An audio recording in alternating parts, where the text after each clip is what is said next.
الحمد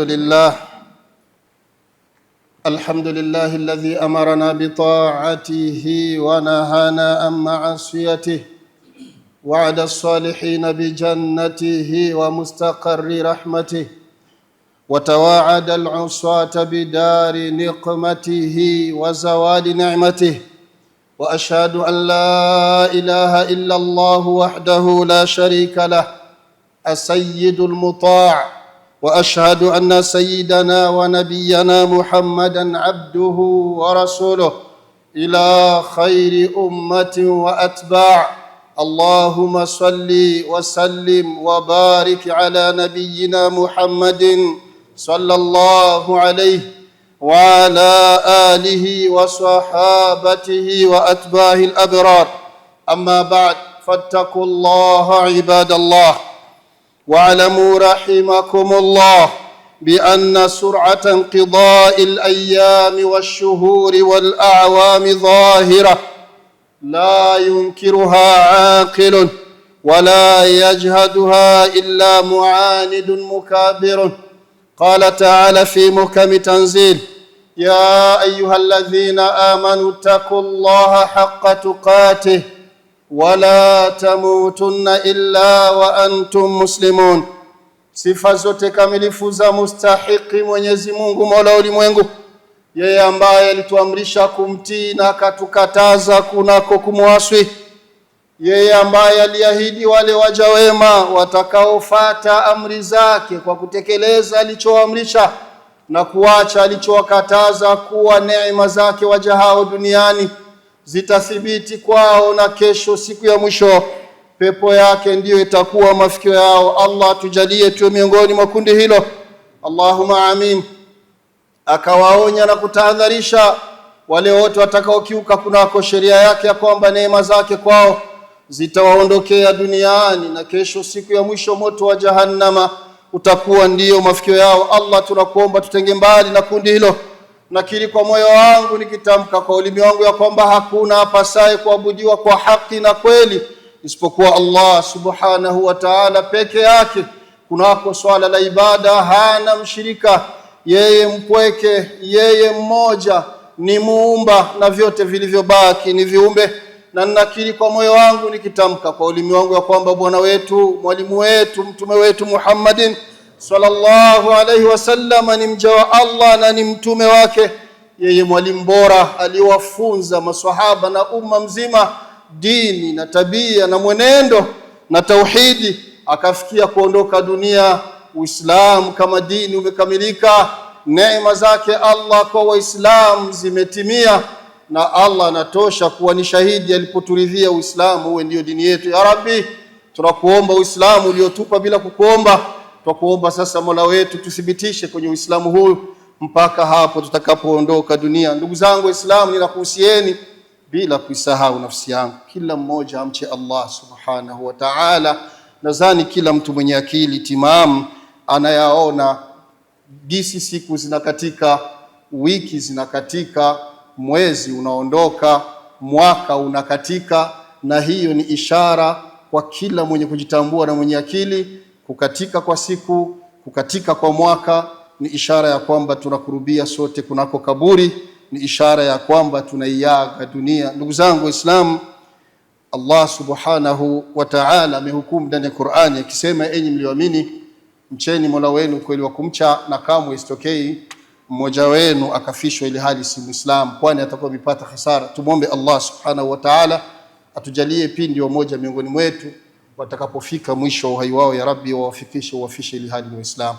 Allahumma amin. Ibadallah, qala Allah tabaraka wa ta'ala fi muhkami tanzili ba'da liyanzi bihi minash shaitani rrajim: alaysa Allahu bikafin 'abdah wa yukhawifunaka min dunihi wa man yudhlilillahu fama lahu min had. وجاء في الحديث النبوي الشريف فعن أبي هريرة رضي الله عنه قال: قال النبي صلى الله عليه وسلم: يقول الله تعالى: أنا عند ظن عبدي به. رواه البخاري ومسلم. Ndugu zangu Waislamu, Allah subhanahu wa ta'ala anafanya anachokitaka, anahukumu anavyotaka, yeye ndiyo mwenye hikma ya hali ya juu.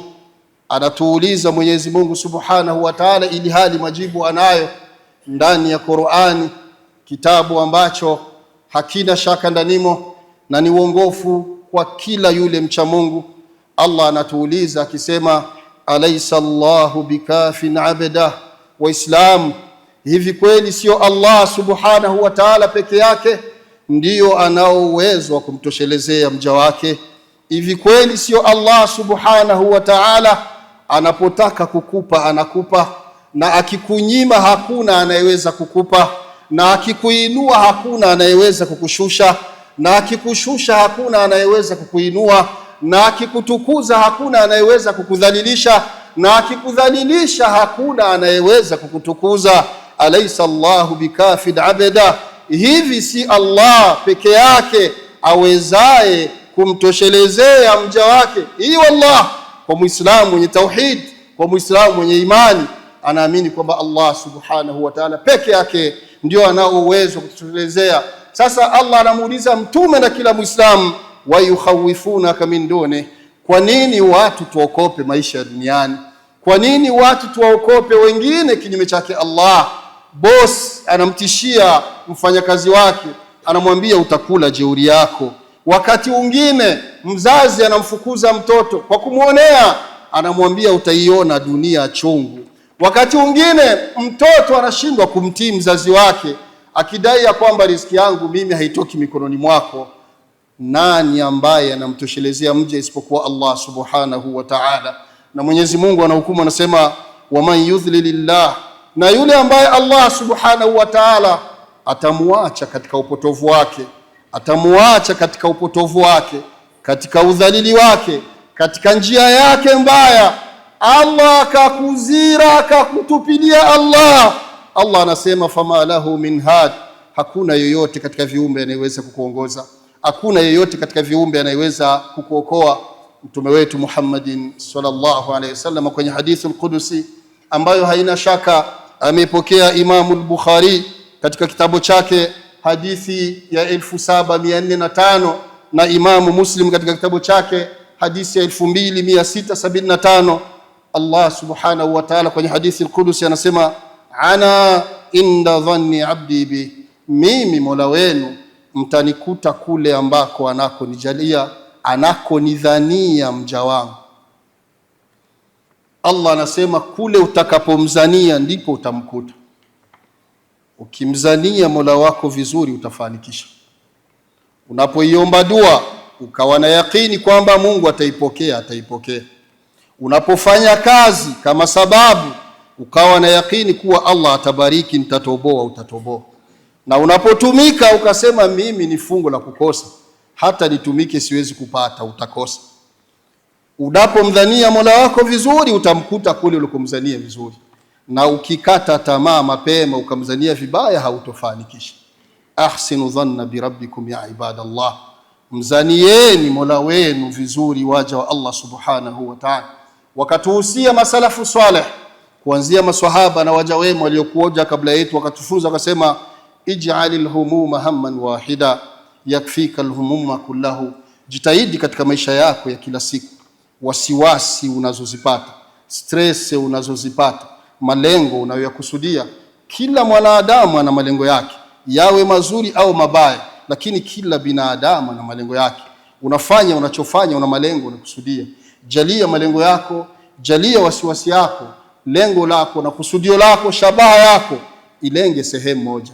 Naposema sehemu moja, ilenga hiyo itakutoshelezea malengo mengine yote yaliyobakia. Nikimaanisha fanya unayofanya ukitaraji kumridhisha Allah Subhanahu wa Ta'ala. Fanya unayofanya ukitaraji kupata radhi zake Allah Subhanahu wa Ta'ala. Usichokeshe akili yako na mwili wako kutaka kuwaridhisha binadamu.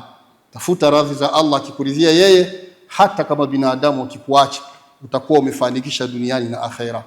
Ukienda kinyume ukaridhiwa na binadamu, Allah akakuchukia akakuacha, utakosa dunia na akhera. Ihmal alwajhi alwahid, fanya kazi zako kwa nia na lengo limoja, Allah atakutoshelezea mengine. Wajhi qalbaka ila malikil muluk, yote unayoyatenda yawe yale ya kimaadili, yawe yale ya kawaida, yawe yale tunaita ibada, yote yatende.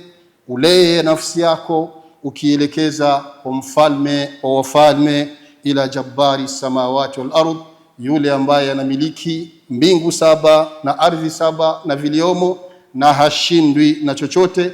Watawakkal alayhi, na mtegemehe huyo ukweli wa kumtegemea. Wathiq bihi, na muamini ukweli wa kumwamini, kwani yeye Allah subhanahu wa ta'ala ndiyo muweza. Faman tawakkal alayhi kafah. Na kila siku kuanzia hapo Allah aliumba dunia mpaka siku atarithi dunia yake na viliomo, faman tawakkal alayhi kafah. Yoyote ambaye atamtegemea Allah subhanahu wa ta'ala ukweli wa kumtegemea, Allah subhanahu wa ta'ala atamtoshelezea. Wa man itasama bihi najah, na yoyote ambaye atakapokuwa anapigwa vita, atakapokuwa anahudumiwa na wenzake wanamtakia mabaya, wanamtega katika njia zake, akashegamisha nguvu zake, maombi yake, mategemeo yake kwa Allah subhanahu wa ta'ala, na huku akizifanya sababu lakini akajishegamisha kwa Allah, huyo Allah subhanahu wa ta'ala atamuokoa. Wa man fawwadha ilayhi amrahu hada, na yule ambaye atachukua mambo yake yote akamkabidhi Allah subhanahu wa ta'ala, akamuomba Allah ndiyo awe dereva wake wa kumuongoza, Allah subhanahu wa ta'ala atakuongoza na utafika kunako malengo. Ndugu zangu Waislamu, kadiri ya imani yako na kadiri ya dhana yako nzuri kwa Allah subhanahu wa ta'ala ndiyo unafanikisha duniani na akhera. Na alivyotuumba Mwenyezi Mungu subhanahu wa ta'ala, tuko tabaka tofauti. Miongoni mwetu kuna wacha Mungu, na miongoni mwetu kuna wale wakati kwa kati, na miongoni mwetu kuna wale wanamkosea Allah subhanahu wa ta'ala. Na katika wacha Mungu hakuna ambaye anawashinda ucha Mungu manabii na mitume wa Allah subhanahu wa ta'ala. Na ndiyo maana kwenye swala hilo la kumtegemea Mwenyezi Mungu, kweli wa kumtegemea, utawakuta mitume wa Mwenyezi Mungu subhanahu wa ta'ala wamepiga mfano ambao wakati mwingine ukitumia akili yako pengine usilielewi, isipokuwa kama Allah atakuwa amekujaza iman katika kifua chako. Mmoja miongoni mwa hao, tutazame mitume watatu peke yao katika wengi ambao walimzania Mola wao vizuri wakati wa mitihani, wakati wa matatizo, na Allah subhanahu wa ta'ala akawapa taufiki wakafika kunako malengo. Nabiiullah Yaqub alayhi salatu wassalam, kisa maarufu hasa kwa wale wenye kusoma Qur'an, alipopatwa na mtihani wa kuwapoteza wanaye watatu katika kundi la watoto wake, akiwemo Yusuf alayhi salatu wassalam, akiwemo na mdogo wake Binyamin, na kaka yake mkubwa aliyokataa kurejea baada ya kuwa pia na Binyamin amezuiliwa kule Masri. Akawaambia ndugu zake, mimi nasikia aibu kurejea kwa baba, nendeni wenyewe. Wakabaki wako watatu, wale wakawa wamerejea kule. Walipofika, mzee bado ana kilio cha kumpoteza Yusuf alayhi salatu wassalam, kikaongezeka pia kwa kusikia na Binyamin amebaki, na yule pia ambaye ni kaka mkubwa amebaki. Lakini hakukata tamaa kunako rehema zake Allah subhanahu wa ta'ala. Watoto zake wanalia, wanasema baba, sasa utaangamia. Lakini matokeo, mzee kama nabii kwa ucha Mungu na kwa kumdhania Mola wake ukweli wa kumdhania, aliwaambia kama gisi Mwenyezi Mungu ananukulu hayo ndani ya Qur'ani, akawaambia wanaye, ya baniya, enyi wanangu, idhhabu fatahassasu min Yusuf, rejeeni kule Masri Afrika mkatafute habari za kujua Yusuf yuko wapi. Fatahassasu min Yusuf akhi, Yusuf na ndugu yake wako wapi. Wala tayasu min rauhillah, na wakati mtakuwa mnafuatilia hizo habari ili muweze kuwapata, msikati tamaha kunako rehema zake Allah subhanahu wa ta'ala. La tayasu min rauhillah. Kwa nini akasema innahu la yayasu min rauhillah illa alqaumul kafirun? Kwani kawaida kimaadili hakati tamaha kunako rehema zake Allah subhanahu wa ta'ala isipokuwa wale ambao ni makafiri. Lakini Muislamu ambaye anasali vitano hamalizi sala yake ya faradhi na ya sunna, isipokuwa kuna kipengele anasema iyyaka na'budu wa iyyaka nasta'in, wewe peke yako ndio ninakuabudu na wewe peke yako ndiyo ninaye kutegemea. Ili neno liweke katika itikadi na katika shughuli zako, isitokei hata mara moja ukakata tamaa. Natambua vyema kadiri giza linapokuwa limekithiri usiku, ni ishara ya kwamba alfajiri inakurubia kuchomoza. nikimaanisha kwamba kadiri mitihani na matatizo yanazidi kuwa makubwa kwako, ni ishara ya kwamba faraja iko karibu kufika. Ameahidi Allah aliposema innamal usri yusra, kila kwenye uzito kuna wepesi. Na vile vile ukimtizama Nabiyullah Musa kalimullah, huyu ambaye Allah aliongea naye pia moja kwa moja, Musa alayhi salatu wassalam ni miongoni mwa manabii watano ambao walipata mitihani mikubwa sana, hasa kunako kaumu yao. Nyote mnakumbuka Musa, Allah subhanahu wa ta'ala alimtuma na ujumbe mmoja aende akawatoe wana wa Israeli katika nchi ya Masri, pale ambapo yule mwanadamu ambaye hakuna binadamu alishafanya madhambi zaidi yake toka dunia kuumbwa, Firaun lanatullah alayhi, amewageuza kama watumwa. Allah anamtuma Musa, nenda kawatoe wana wa Israeli Masri, uwapeleke kwenye ardhi takatifu kwenu niliko kuandalieni.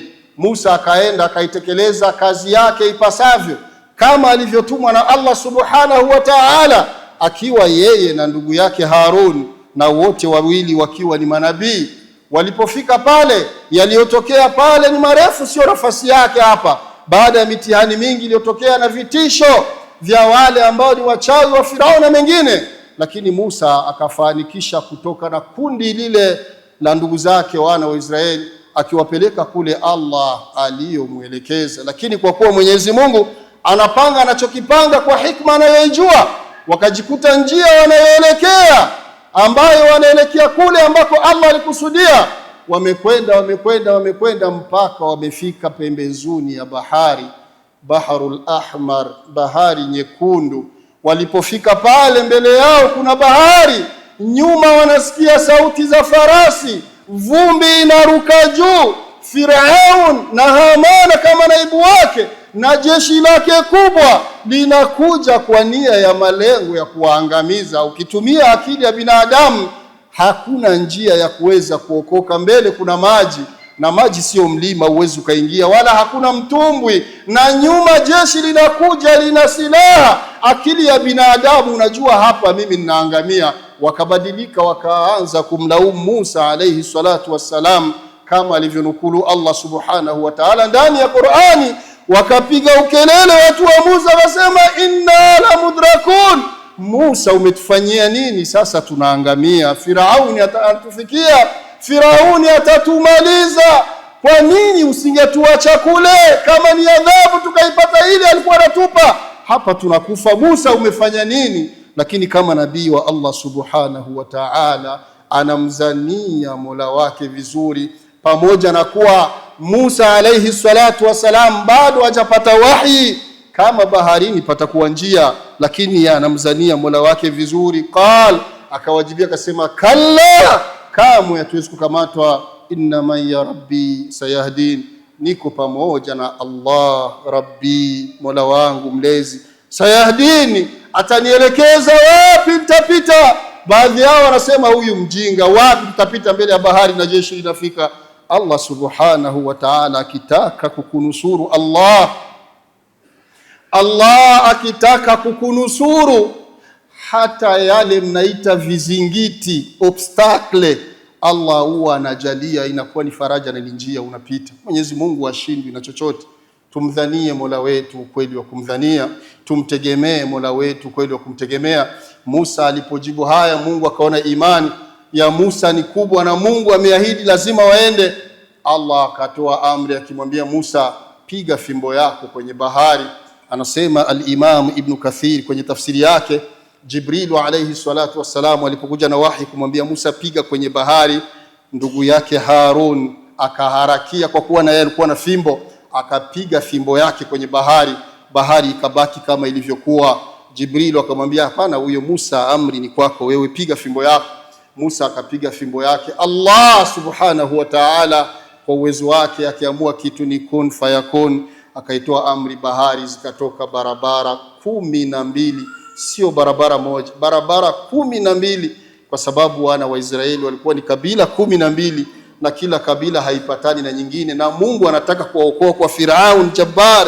Akiacha njia moja, kuna wengine watazira kupita, kwa kuwa wengine wametangulia wataangamia. wakajikuta kila kabila inapita kwenye njia yake. Alafu baada ya masafa fulani kule ndani ya bahari, kama alivyosema Imam Ibn Kathir kwenye tafsiri yake, Allah akaacha uwazi kama vile grillage yenye madirisha, wenye wanapita huku wakifika eneo lile wanatizama, wanaona na wenzao wanapita kule, ili ndani ya nafsi yao wavuke wakiwa na utulivu kwamba na wenzao ngambo ya pili hawakuangamia. Huyo ndiyo Allah subhanahu wa ta'ala. Ukimtegemea Allah, ukweli wa kumtegemea Allah atakuvusha. Allah akawavusha hawa na akamwangamiza Firauna, Hamana na jeshi lake ndani ya bahari. Sio nafasi ya kisa chake.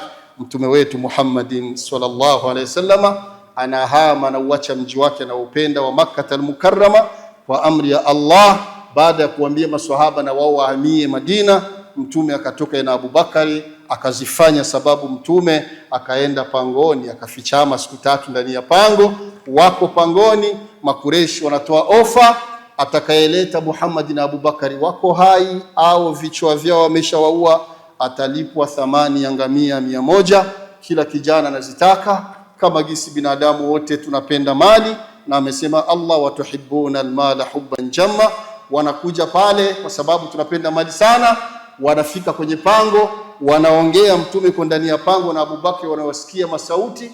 Abu Bakari anatetemeka, mtume wetu Muhammadin sallallahu alaihi wasallam bi abi wa ummi hatetemeki, ametulia, kwa sababu anamzania Mola wake vizuri, kwa kuwa Allah amemwamrisha amie Madina, ana imani, anajua Allah atamfikisha Madina. Wale wamekaa pale wakazozana wenyewe kwamba hawa watu hawazikuwa hapa kwa sababu hakuna athari hata moja. Wakarejea, wakawa wamerejea nyuma. Waliporejea, Abu Bakari kama binadamu, pamoja na imani yake kutushinda, anapumua, kisha anamwambia ya Rasulullah, anamwambia ewe mtume wa Mwenyezi Mungu, lau anna ahadahum nadhara min tahti qadamayhi la absarana, laiti mmoja wao wa hawa majambazi wametoka hapa, kama angetuchungulia upeo wa miguu yake akainama chini, angetuona. Mtume wetu Muhammadin sallallahu alaihi wasallam anamjibia Abu Bakr, anambia ya Abu Bakr, ma dhannuka bithnain Allahu thalithuhuma la tahzan inna Allaha ma'ana. Abu Bakr, zana zako ziko wapi? Tuko wawili hapa pangoni, lakini Allah ni watatu wetu.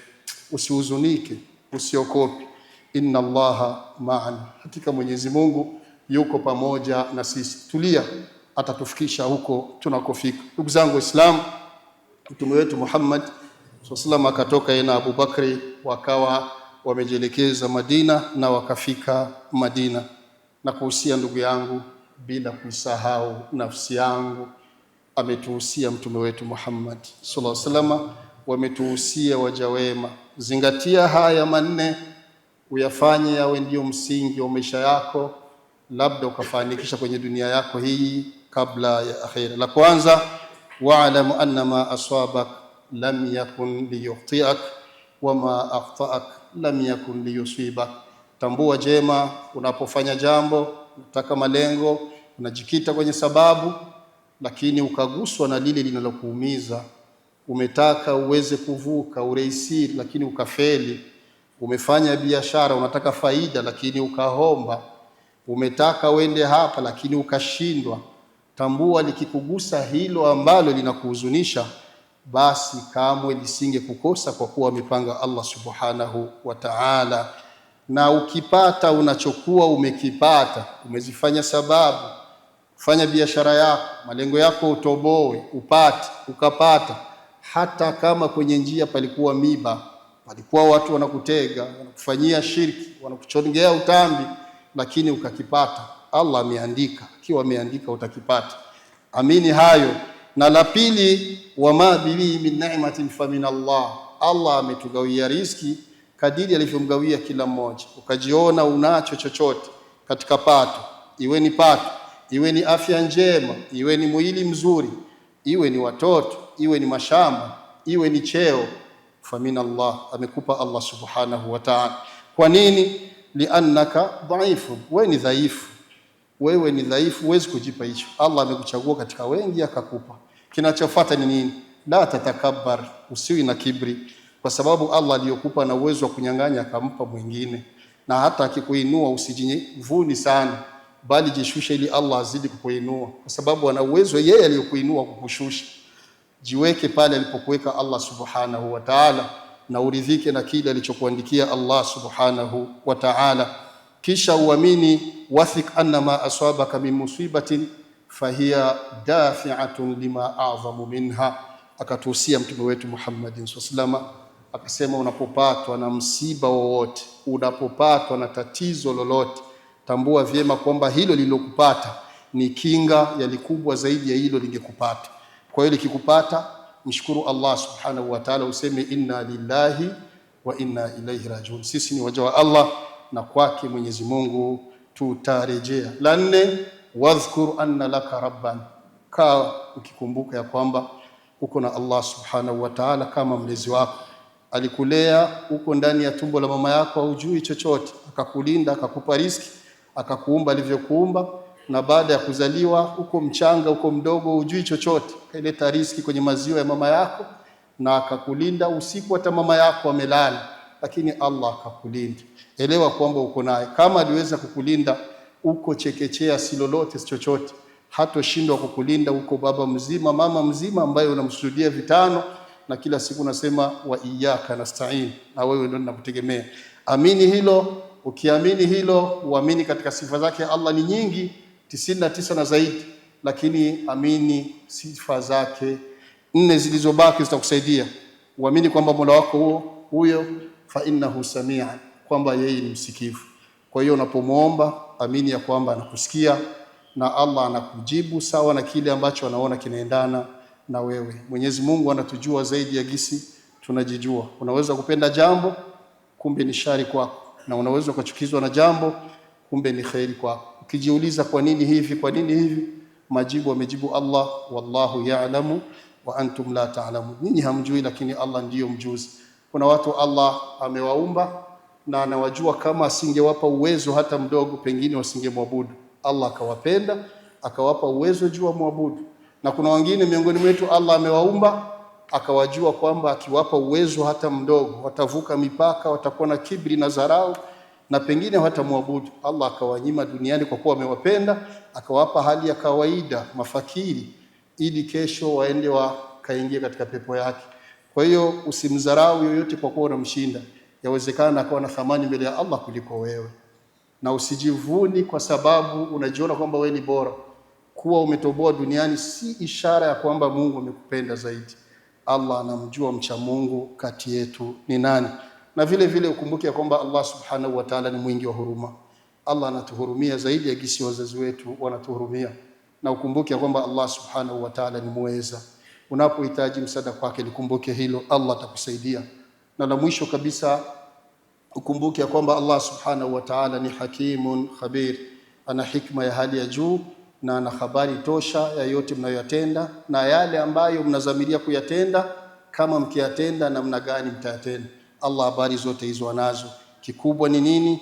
Mzanieni Mola wenu vizuri na muwe na nia njema katika yote mnayoyatenda, kwa sababu Mwenyezi Mungu hapotezi ujira wa yule mwenye kutenda wema. Tumtake Allah msamaha, yeye ndiyo mwenye haki ya kusamehe viumbe wake. Yawezekana ikawa ni wakati ule ambao Mwenyezi Mungu anatoa msamaha wake kwa waja wake. Alhamdulillah alladhi hadana lihadha wama kunna linahtadiya laula an hadana Allah. Wassalatu wassalamu ala al-mab'uthi rahmatan lil alamin, nabiyina wa habibina wa qudwatina Mustafa Muhammad sallallahu alayhi wa ala alihi wa ashabihi wa man wala. Shukuru Allah subhanahu wa ta'ala mwingi wa rehema, ambaye kwa rehema zake alituchagua sisi wachache katika wengi aliowajaliwa kuishi eneo hili la maziwa makuu, akatutunuku neema hii ya Uislamu. Laiti ya kwamba Allah asingetuongoza katika dini hii, tungekuwa wenye kupata hasara kama wengi ambao wanapatikanika eneo hili. Sala na amani kutoka kwake zimuendee nabii wa umma mtume wetu Muhammad sallallahu alaihi wasallam, na hadithi na sahaba kiramu watakasifu na wote miongoni mwa wale watakaofuata nyayo za mtume hadi siku ya mwisho. Allah tujalie na sisi miongoni mwa hao. Ndugu zangu, ninakuhusieni kwa mara nyingine bila kuisahau nafsi yangu, usia alituhusia mtume wetu Muhammad sallallahu alaihi wasallam, akasema la yamutanna ahadukum illa wa huwa yuhsinu dhanna bi rabbih, la yamutanna ahadukum illa wa huwa yuhsinu dhanna bi rabbih, la yamutanna ahadukum illa wa huwa yuhsinu dhanna bi rabbih. Mtume anasema isitokei hata mara moja mmoja wenu akafishwa isipokuwa anamzania Mola wake vizuri, hata ukiwa msakaratul mauti, hata ukiwa uko kwenye hali ambayo unaona hapa la mafara, sina pa kukimbia, hapa ninakufa. Mzanie Mola wako vizuri kwamba ninakufa, naenda kukutana na Mola ambaye ni mwingi wa huruma, atanisamehe na ataniingiza peponi. Mzanie kila siku Mola wako vizuri, isitokee ukafishwa isipokuwa unamzania Mola wako vizuri. Katuhusia hivyo mtume wetu Muhammad sallam, na mimi ninakuhusieni kama ndugu yenu bila kusahau nafsi yangu. Isitokee hata mara moja ukakata tamaa pindi uko naomba dua. Unapoomba dua, omba dua ukiwa na yaqini kwa Mola wako kama ataipokea na atakujibia. Kasema mtume, ud'u Allah wa antum muqinuna bil ijab, muombeni Mola wenu mkiwa na yaqini kuwa atakujibuni. Mdhanie Mola wako hivyo. Unapoamka usiku, baada ya sala, wakati wote unaomba dua, omba ukiwa na yaqini. Yaqini ni zaidi ya imani, kwamba Allah atalijibu. Na ni vizuri unapokuwa unamsifu, unaambia wewe ndio Mola wangu, hakuna mwingine apasaye kuabudiwa isipokuwa wewe, na wewe ulisema tukuombe utatujibu. Mola wangu nipe, kwa sababu kininyima hakuna mwingine wa kunipa, na mtume alisema tukuombe tukiwa na yaqini, na yaqini Mola wangu utanipa, na Allah atakupa. Tembelea hilo. Na la pili, kwa wale ambao wamezama kwenye dimbwi la mazambi, bali insanu ala nafsihi basir, kila mwanadamu anajijua. Kama umo miongoni mwa hao, usikati tamaa kunako huruma wake Allah subhanahu wa ta'ala. Kama unahitaji msamaha wake Mwenyezi Mungu, tubu taubatan nasuha, tubia tauba ya ukweli, umwahidi Mola wako kama utarejea kwenye uchafu atakusamehe, kama jinsi alimsamehe yule bwana aliyeua watu 99 kwa sababu alimzania Mola wake vizuri na akawa ametafuta tauba na akaipata tauba. Na la mwisho kabisa, indal bala, tunaishi duniani, hatupendwi na watu wote. Wako miongoni mwa wale hawakupendi, wako miongoni mwa wale ambao wanakutakia mabaya. Ukipatwa na libaya wanafurahi, ukifanikisha wanachukia. Wapo miongoni mwa binadamu, bila shaka wapo, na Allah ndiyo anawajua.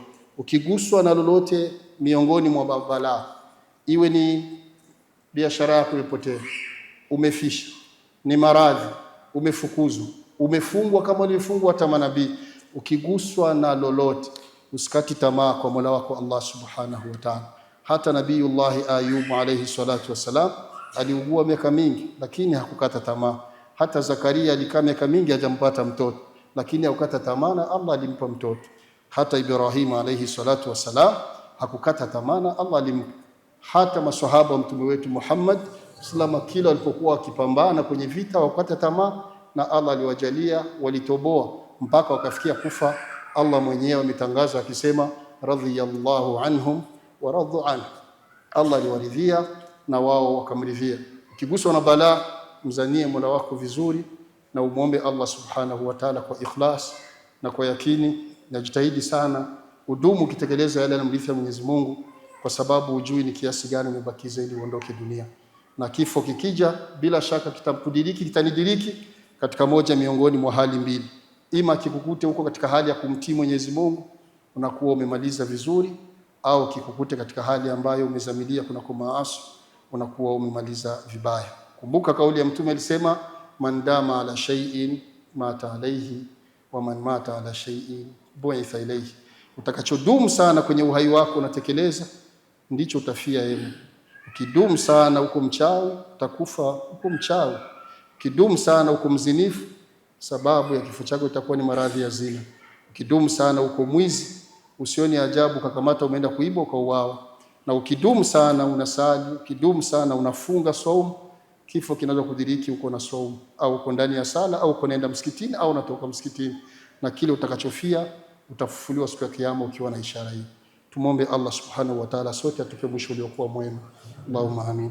Inna Allaha wa malaikatahu yusalluna ala nabi ya ayyuhalladhina amanu sallu alayhi wa sallimu tasliman imtithalan li amri Allah wa hubban bi rasulih. Naqulu Allahumma salli ala Muhammadin wa ala ali Muhammad kama sallaita ala Ibrahim wa ala ali Ibrahim, wa barik ala Muhammadin wa ala ali Muhammad kama barakta ala Ibrahim wa ala ali Ibrahim fil alamin innaka Hamidum Majid. وارض اللهم عن الخلفاء الأربعة أبي بكر وعمر وعثمان وعلي وعن سائر الصحابة وتابعين لهم بإحسان إلى يوم الدين. اللهم اعز الإسلام والمسلمين وأذل الكفرة والمشركين ودمر أعداء الدين. اللهم ألف بين قلوب المؤمنين. اللهم أرنا حقا حقا وارزقنا اتباعه، وأرنا باطلا باطلا وارزقنا اجتنابه. اللهم إنا نسألك حسن الخاتمة. يا مقلب القلوب ثبت قلوبنا على دينك، يا مصرف القلوب صرف قلوبنا على طاعتك. ونسألك اللهم الدرجات العلى من الجنة، ونعوذ بك من النار. اللهم ارزقنا رزقا حلالا طيبا مباركا فيه برحمتك يا أرحم الراحمين. وصلى الله على سيدنا محمد وعلى آله وصحبه وسلم، والحمد لله رب العالمين. أقم الصلاة.